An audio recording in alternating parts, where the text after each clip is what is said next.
Hello everyone, welcome back to the channel and to another Flames of War book review. So we have another compilation book. It is Operation Bagration. So it has obviously the Germans, the Finns, the Hungarians, the Romanians, and of course the Soviets, and a new faction, which we'll look at the end.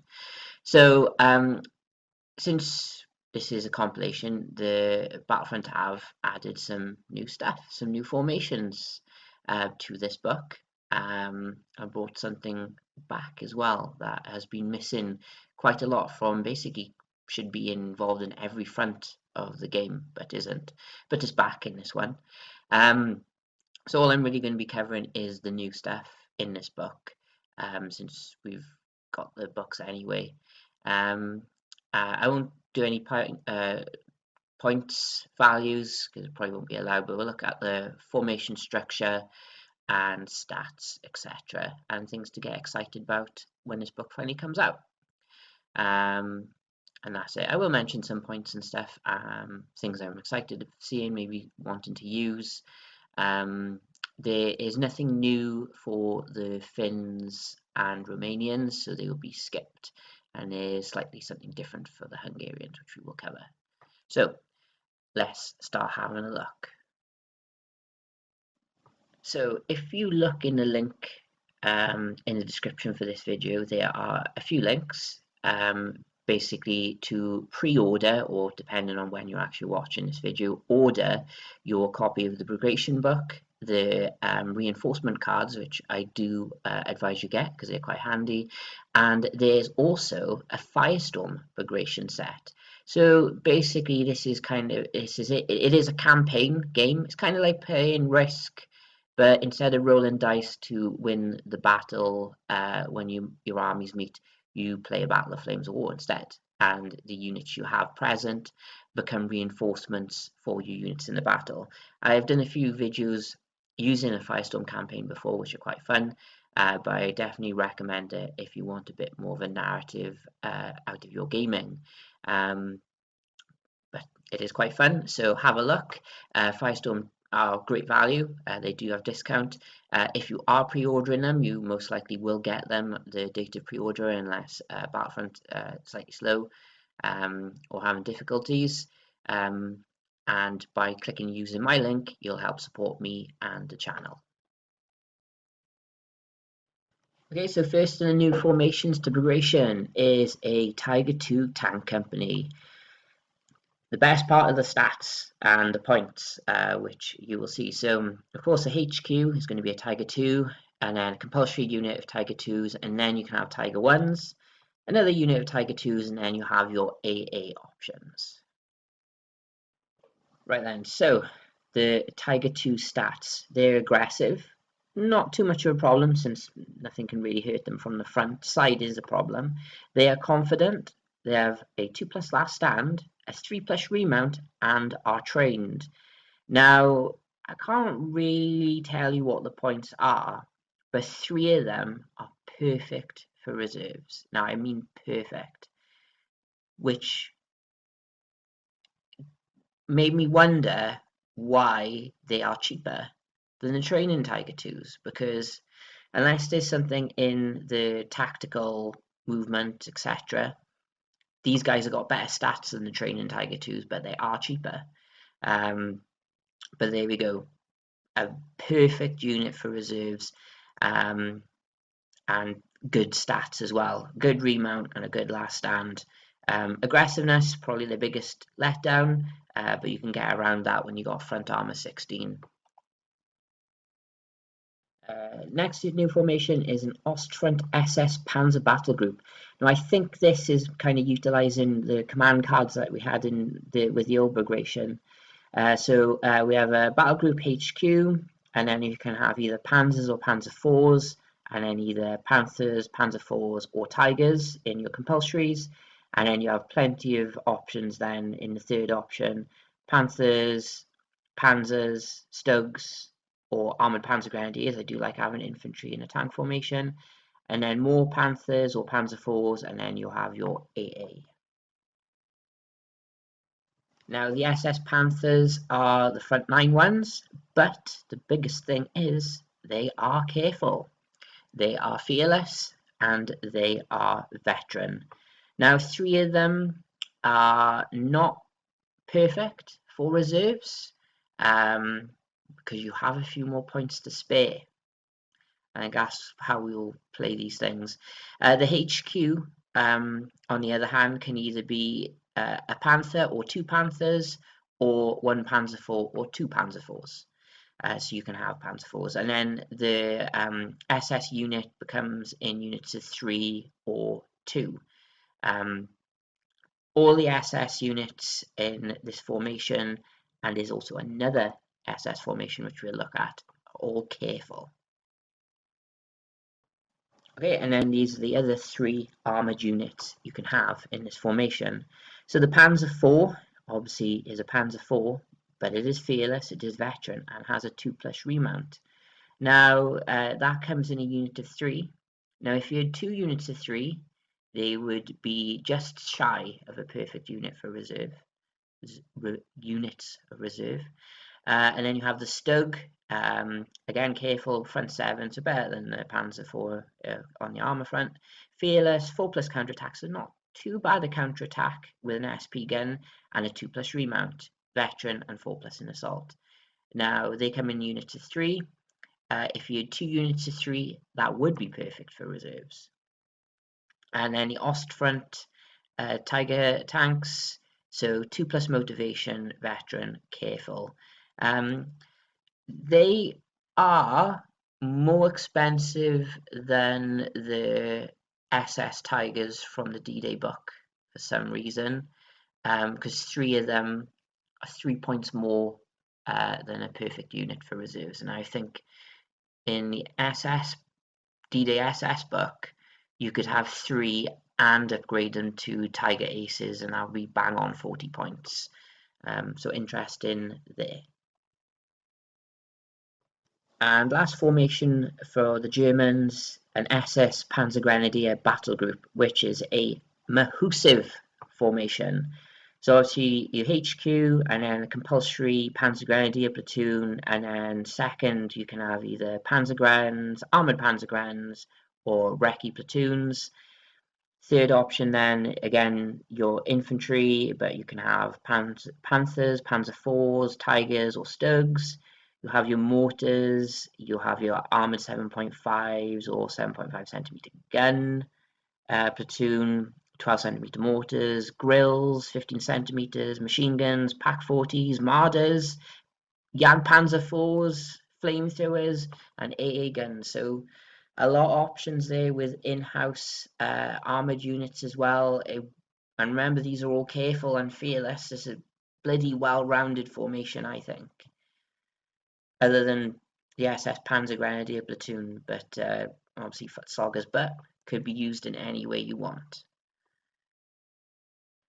Now, the only downside to this formation, of course, is the 2 of the black box units. So the HQ is a foot slogger. I suppose you could give him transport in the swim wagons and stuff like that Soren's been sharing. So the HQ, careful, fearless veteran with Panzerfaust for 3 points is pretty good. And then you got the SS Panzergrenadier platoon, so 7 teams with Panzerfaust, and you can give them a Panzerschreck as well. Oh, I can give them up to 3 Panzerschrecks, so not bad there at all. So again, with Germans, you can either have a unit of 7 MG42 teams or 5. Okay, and I thought I'd show you the armoured Panzergrenadiers. They are the same. Of course, they cost more points because they have 4 half-tracks with them. Again, you can have up to 3 Panzerschrecks with them, and you can upgrade one of the half-tracks to a 3.7 centimetre gun for no extra cost. As you can see here, again, the only thing is only 1 or 2 of them are going to be the armoured ones, but it is a Panzergrenadier formation, not an armoured Panzergrenadier formation. You also have option of taking a reconnaissance platoon, which I tend to like. They are a point more than the armoured Panzergrenadiers, but your half tracks do have scouts. You do then have a lot more half tracks because there are 7 of them, because they can only take 1 team each. You can't equip these guys with Panzerschrecks. One of the half tracks can have a 3.7. They are quite fun, especially with the scout rule, and the infantry themselves also have the scout rule as well, so note that as well, folks. So I'm skipping the mortars, anti-tank guns, grills, infantry guns, etc., because we've all seen them, and the flamethrower. Every German book has seen them. They're going to be the same. Stats are going to be similar to what you've seen already in this book. But we do now have an SS Marder. So it's a Marder 1. Careful, fearless, veteran. Now, counterattack and assault are awful. But if you're assaulting and counterattacking with Marders, you're playing them wrong. Let's put it that way. Now, bit pricier than normal Marders. You can have a unit of 4, 3, or 2, but they are good. Anti-tank 12, and they also have machine guns as well. And we also have the Jagdpanzer 4 as well. So it's pretty much a Stug, really. Costs the same as the Stug, and I think stat-wise, it's more or less, if you squint at it, it's a Stug. But it's another option for you, and if you have them like I do, it's good to dust them out and use them, and you can have a unit of 3 or a unit of 2. We also have some SS Scout cars, kind of what you'd expect points-wise, same as the here ones, but again, having the SS flavour means their last stand and assault rating are a bit better. And we also have some 10.5 centimeter artillery. Now, I kind of just screenshotted it, so they were in as well. A bit pricey. You'll want the vest version over this, but they are careful, they are veteran, and fearless is also very good, especially for artillery that can get pinned. And then, of course, you got your Vesps and your Hummels. So now you can have a unit of 6 or 3 Vesps. The unit of 3 Vesps will be 6 points cheaper than having 4 of the 10.5 centimeter howitzers. Let's put it that way. And can't be pinned, but of course there's only 3 of them. But they do they are fearless, and they have a 2+ remount as well, folks. So not too bad. The Hummels, of course, become a lot more points now than the Vesps, being 4 points more for 3, and then of course 8 points more for 6. I don't know why it costs so much more, since obviously they don't have smoke. Direct fire is 11 with auto firepower, so they do have that, but only 1 shot. 2+ firepower, but seems quite a lot to be 4 points more. I think in the SS book they're only like a point or 2 more, so that's interesting. And last, for the German book, we have Marder 2. Basically, the Marder 2 has just got 2 points more on the front armor. Other than that, it's more or less the same. You can have a unit of 4, 3, or 2. Basically, it is 2 points more for 2 compared to the Marder 1s, 2 points more for 3, and then 3 points more for 4. If you understand. So what I'm trying to say, so they are more expensive. Personally, I would rather stick to the Marder 1s, since I don't have the Marder 2 model, and I'd rather have the cheap anti-tank, because they're just going to die anyway. Okay, so now skipping past the Finns and the Romanians and on to the Hungarians, they have one new formation. Now this caught my eye straight away when I was looking through the book. A Zarini, tank, hunter, battery. And for all of you who play Zarinis, yes, it is those Zarinis. So let's have a look. Formation is obviously quite small. A HQ, 2 black boxes of, guess what, Zarinis, but one of them you can have assault guns. And then the final option, you can have tank hunters or assault guns. Okay, so there's a Rini. Now, it essentially is a Stug. The assault gun variant is 80-10, 2 plus firepower, brutal, slow firing, but can fire a template with no smoke barrage. Off the top of my head, that's what I think the stats are.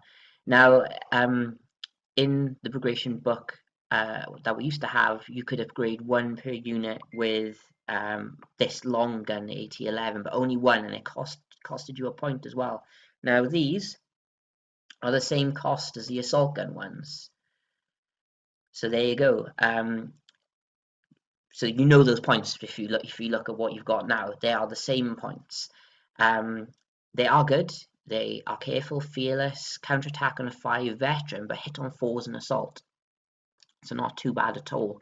Now the fact you can mix and match the assault gun variants, or you could just run 2. And remember, as I got reminded, shown by my friend Chris, you can replace one of the assault gun platoons with some pioneer infantry. Not sure that will be the same with this formation because it's a tank hunter battery, but you could just run a tank hunter battery and an assault gun battery and have some good pioneers along with them. But this is a very good addition for the Hungarians because you can use German Stugs, but by using these, it does feel like you're playing more of a unique Hungarian list. Now, onto the Soviets. Quite a few new formations have been added into this book. Most of them are from either coming up from Fortress Europe or down from the Berlin book, but there is one new formation. Off the top of my head, yeah, there's just one new one. So from Fortress Europe, we have the KV-1S Guards Heavy Tank Regiment. I find it interesting all these books being chucked into one book. I have a feeling that in the future list restrictions might come into this. Hence, like why the Americans got M18s in Bulge, the D-Day book, etc. I feel like maybe in the future you are stuck with one book, which I'm more than happy with. And I guess this is why the Soviets again, this one, I guess why we're getting compilation books across the board now, which are nice because we're getting new formations and stuff added. And I've completely forgot to mention this. I should have mentioned it earlier. This does have the activation code for forces, so that's great for me because I haven't paid for any of the finished stuff. So that is great for me. Okay, so the Guards KVs, kind of a bit obsolete now for late war, but they do have good armor. The S variant, so this is the fast one. It's front 7. Good stats, a good assault tank basically. 5 of them, so you can have a unit of 5, 4, or 3 of these. Now a unit of 5, if you're 2 units of 5, that would be perfect for reserves. Anti-tank 9, obviously quite outdated now for late war. And then you've got the KV-1 guards, so it's the same points as the KV-1S, mainly because they are slower, but they also have much better front armor, being 9. So that is quite good, but that gun's not going to do much, and it's overworked.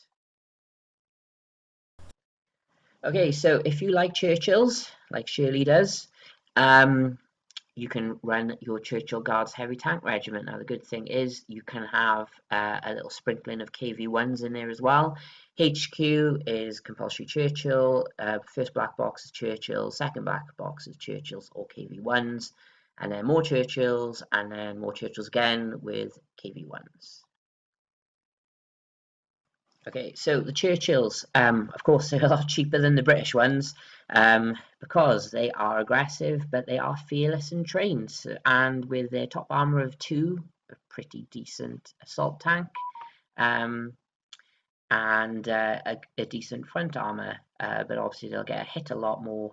But that is it. Now, the HQ is just 1, and then in the platoons you can have a unit of 5, 4, or 3. Obviously they are quite cheap. Even if you had 2 units of 5, you'd still have points left over for a perfect unit for reserves. Yeah, and yeah, so you can have a lot of them. And AT-10 isn't awful. It is a 4+ firepower with no HE. The 4+ firepower will hurt you the most. They are also, as you can imagine, being a Churchill, very slow, very bloody slow. So with these, you definitely need some heavy AT to back them up. Um, Otherwise, they're going to get torn to shreds by heavier armor with bigger guns. Right, now coming from the Berlin book, we have a Hero M4 Sherman tank battalion.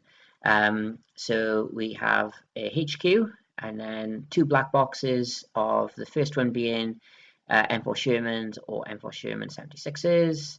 And then same again, but with the second one we can have Valentines. Third option, again, we can have Shermans or 76s, and then we have some anti-tanking options, AA, Hero SMGs, and mortars. Okay, so HQ is a unit of 1. You can either have a 75 or a 76, and now all the others come in units of 4s or 3s. You can't mix and match 75s and 76s in platoon. Now the Shermans are front 7, so pretty decent. They're aggressive, confident with a 3+ remount, which is pretty good. They are trained and have crafty tactics on the 3+, so also not too bad. Now, of course, most people would probably take the 76 mil variant, being 8012. Now, focusing on them more, if you had 2 units of 4 of them, that would be perfect for reserves. And other than that, a unit of 4 76s is 4 more points more than a unit of 75s. But you can mix and match depending on what models you use. I personally would be using the 76s. Now the big one, folks. Something that should be in a lot more books than this, guys. The Matilda Tank Battalion. Now, fact about the Matilda 2. It's the only tank to have served on every theatre of the war. Fought in Europe, fought in the desert, it fought in, obviously, as you can see here, the Eastern Front, and it fought in the Pacific. Now, it should be in more books than this, and unfortunately, this book is a little bit too late for it, but for the Matilda 2 lovers, of which I'm one of them, here we have it. Now, we can have a HQ of Matildas, and then 2 black boxes, one that has to be Matildas, and the other one can be Matildas or T-34s, folks. So yeah, there we go. And then a third unit of Valentines, some AA, mortars, anti-tankins, and then your infantry SMGs. And there it is, the Matilda 2 in all its glory. Shame it's not mid-war for it. Now the HQ has to be 1, and then the Matilda Tank Company can be a unit of 7, 6, 5, or 4. They're all 2-pounders, but you can upgrade up to 2 Matilda 2s with Matilda CS 3 inches at no cost. So if you had 2 units of 7, you would still have a lot of points left over before you got a perfect unit of reserves. And that's how cheap they are. No, they are aggressive, they are confident with a 3+ last stand, and are green. Top armor 2, front armor 7, so yeah, but only 87 with their gun. But I think you'd have a laugh with them at least. I just think in mid-war they need to be back. They need to be back in mid-war, folks. Early war, we'll see them not in a unit of 7. They'll be a lot more expensive in early war. But there we go. Matilda 2 lovers, they're back. Another Fortress Europe obsolete tank, potentially. The M3 Lee Tank Battalion.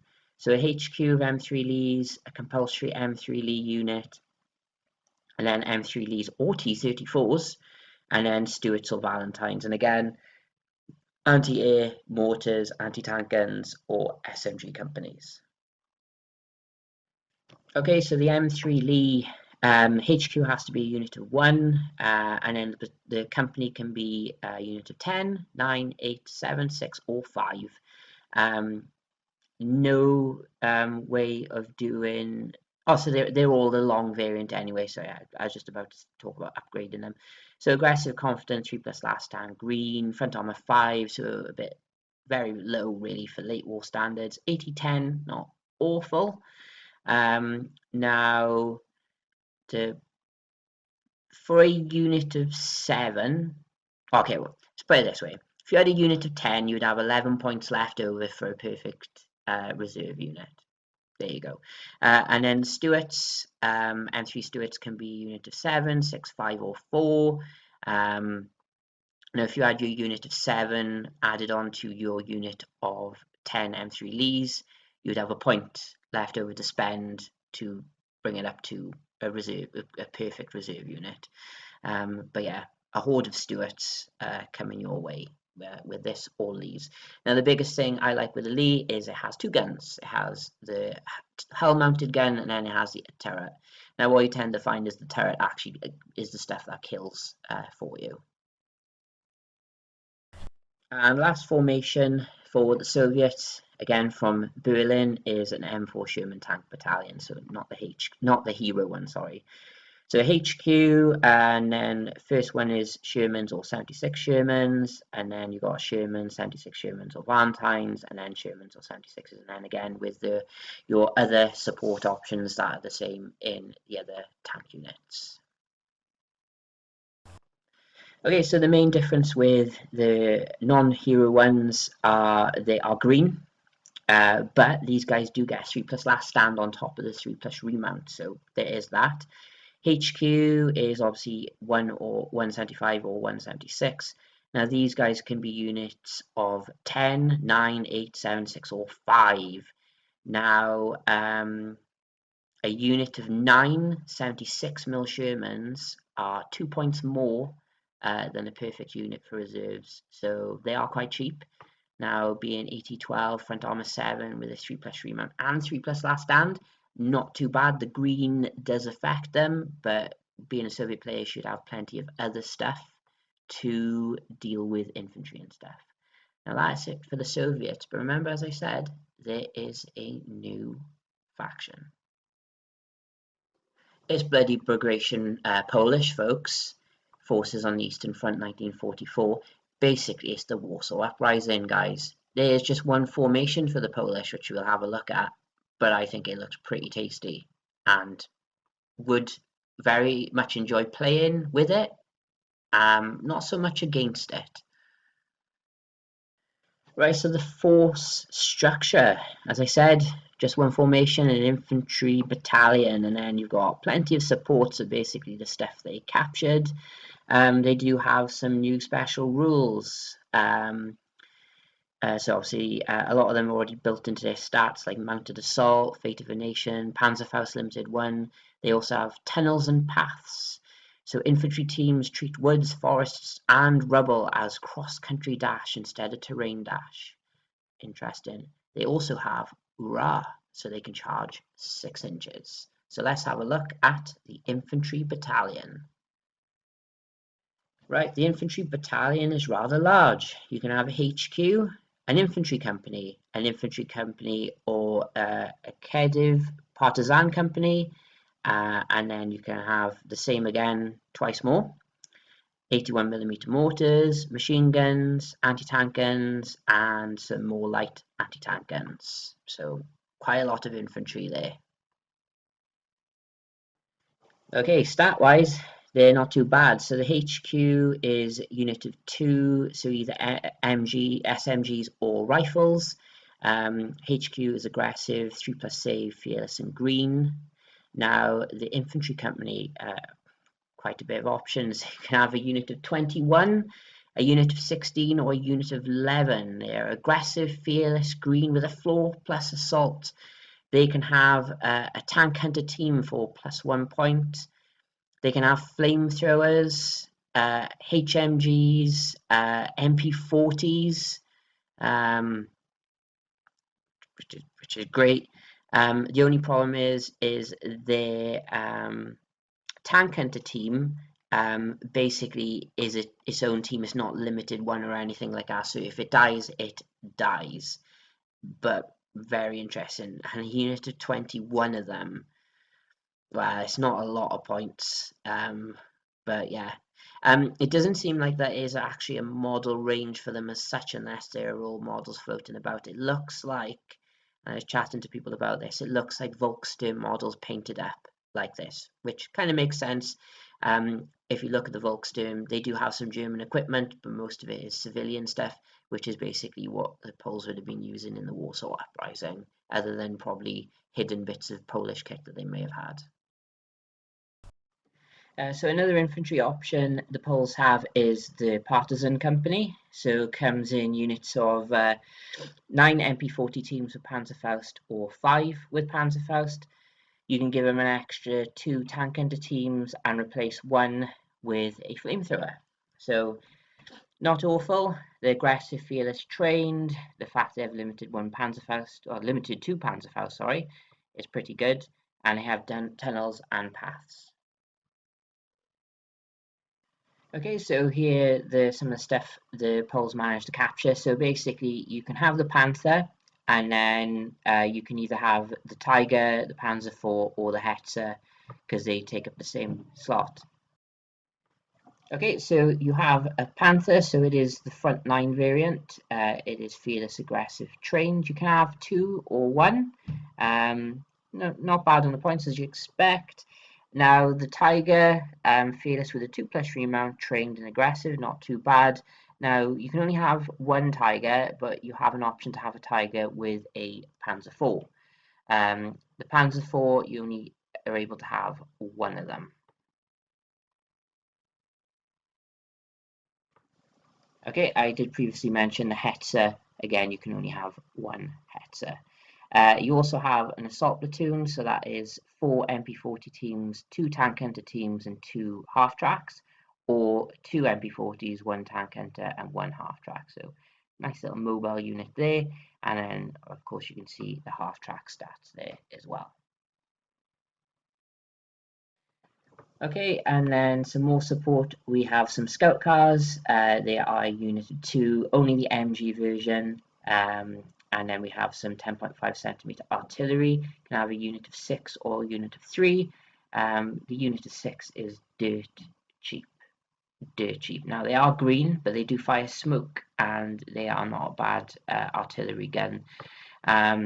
The Poles also get access to mortars as well in formation, the 8 centimeter mortars, a unit of 6 or unit of 3. Now, the unit of 3 is only 1 point, and the unit of 6 is 3. So you'll take them. So not too bad at all.